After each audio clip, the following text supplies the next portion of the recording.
I just want to thank you all for coming out to the 127th Annual Farmers Conference here at Tuskegee University.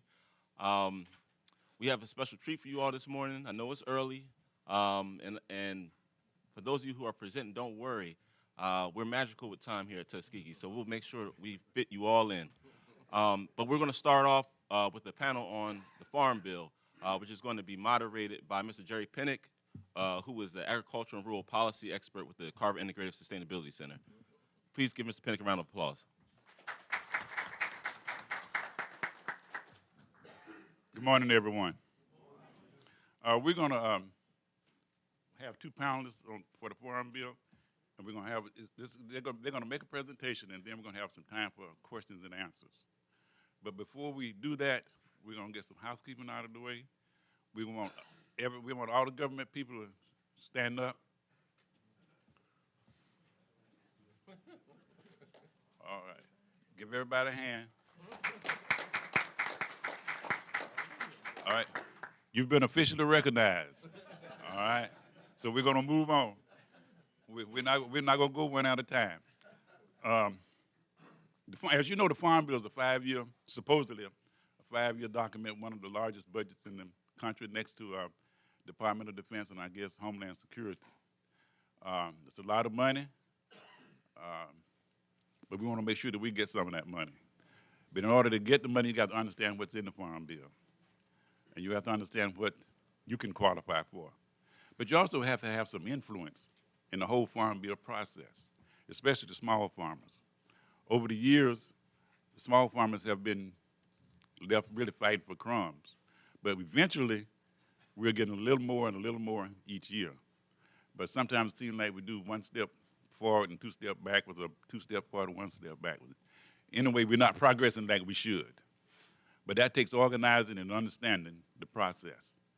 And what we try to do over a 5-year period or 8-year period is get out into the community, get what feedback from you, what has worked, what has not worked, and how we can develop that into policies that would benefit you.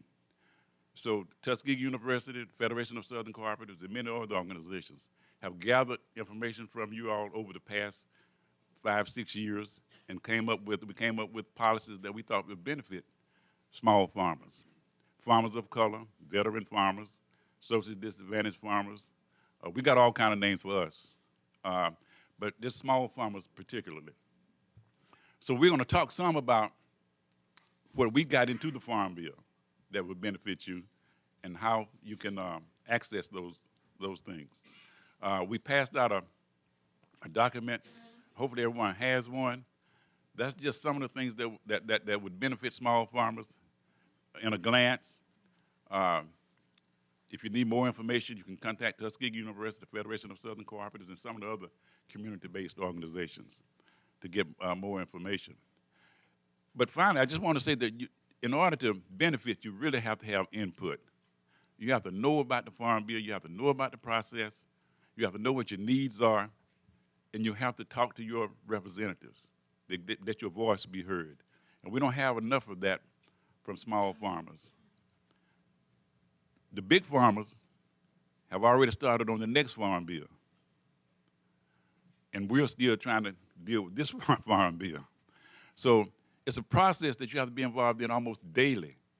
You can't wait till the markups happen and they're getting ready to vote on the Farm Bill, and then we start raising hell about what's not in it.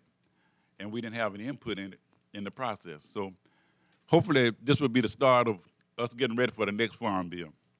What we have for us today is two experts on the Farm Bill, one attorney and one farmer.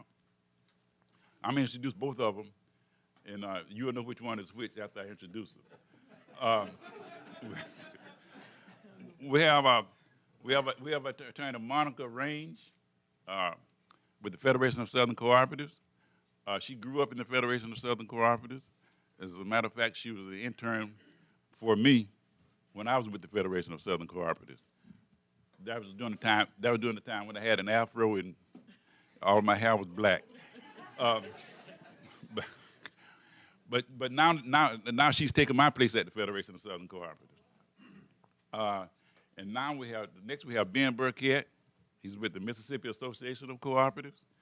And I was telling someone earlier, Ben is the only person I know there are a lot of them, but he's the only non-government and non-attorney that has read every farm bill from front to back, including this one. I think he's on page 340-something on this one, out of 600 some odd pages. So Ben knows the farm bill from a farmer's perspective, back and forth.